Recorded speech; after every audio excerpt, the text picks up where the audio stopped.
The hardest part isn't defining the goals. The hardest part isn't defining the action steps. The hardest part is actually doing the action steps and doing consistently over time. The self discipline is where a lot of people run into roadblocks, and you have to be honest with yourself that you have to find a way to get yourself to do it. Hello and welcome to another installment of our Happy Rainmakers video series. I am really glad to be joined by Frank Ramos, who's a partner at Goldberg Segalla in Miami. Welcome, Frank. Thanks so much, Jen, for having me. One of the things that you talk about is sort of planning your career intentionally and figuring out the steps you need to get there. Can you speak about that a bit?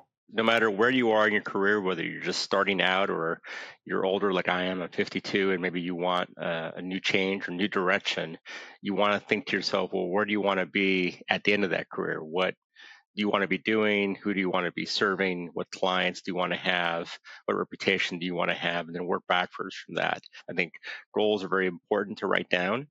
And it could be in terms of the types of clients you want, the size of the book you want, the type of office you want, whatever it might be, whatever comes to mind. You're brainstorming, no one's going to be looking at it, no one's looking over your shoulder. Just write it all down and then organize it by importance to you. What's most important to you? And be honest and transparent with yourself. Maybe you do want to make a lot of money. Maybe you do want to retire early. Maybe you want to do whatever it is.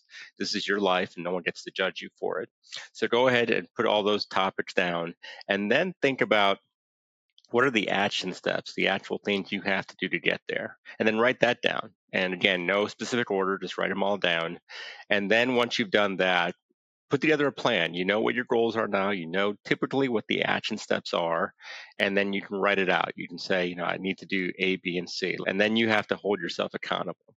I often find that if you do this in conjunction with somebody else at your firm or with a colleague and you hold each other accountable, it's kind of like when you work out, you have a workout buddy, and maybe one morning you don't want to get up at 5 in the morning, but that other person does, and you get each other to the gym.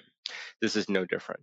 And so the steps are very simple. You define your goals, you define the action steps to achieve those goals, you create a plan to do something every day, even if it's something small, to get into the habit of pursuing and achieving your action steps, and you hold yourself accountable. And you take a look along the way and you see what's working, what's not. And you have to give yourself enough time to make sure the action steps are providing the right return on investment, but sometimes they're not. And sometimes you have to massage them or change them or abandon them altogether, do something else. But you have to give yourself enough time to make sure that you are achieving the goals that you want. And that's a simple process. And that's true whether you're doing this for your firm, if you have your own firm, or if you're doing this personally.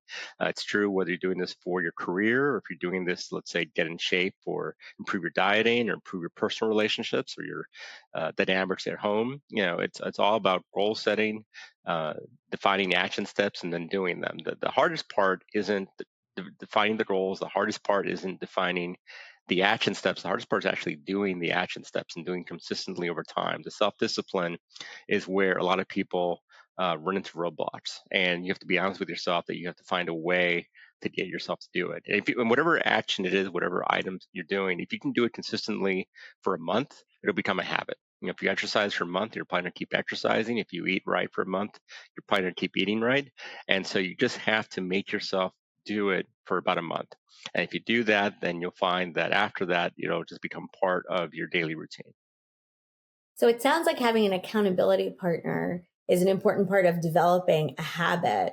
Would you say that you should meet with that accountability person, a lot of times during that 30 days until it becomes a habit, but then going forward forever? Or is there a period of time that you need that accountability partner? I think you should have somebody there consistently. It could be a spouse, a friend, a family member. Ideally, it's somebody else who's on a similar track as you, and each of you are trying to improve yourselves in the same way. It's similar to working out with somebody. If each of you want to lose weight and gain muscle mass for the next year, then you probably have similar goals. Maybe you're going to the same gym, doing the same exercises and routines, and you're physically seeing each other individually. If it's something for business development, maybe you get a peer, maybe from law school or somebody at your firm, and you have similar goals in terms of maybe not the same clients, but similar clients or similar practice areas, and you check in with each other once a week. It could be just over the phone or it could be over coffee. And by doing that, each of you is making sure the other person is doing what they're saying they're doing, because it really takes, I think, about a month to get into the habit of doing anything, whether it's posting on social media or grabbing coffee with people or getting in the habit of writing. A lot of lawyers want to write a book, and that really comes down to writing a certain number of words each day and doing that over a period of time. And, people who ask me about that, I'll tell them, write 250 words a day. That's about a page or so. And just do that indefinitely. And maybe you do it Monday through Friday, or maybe you do it Tuesday through Saturday. Maybe you do it every day, but you have to stick to that word count. And your writing is going to improve. The speed with which you write will decrease. The efficiency will improve. And within a month, you'll find that, you've written actually a lot. You very much. That is some really helpful advice that everybody who listened to this video can start with right away. I really appreciate you being with us today. Thank you.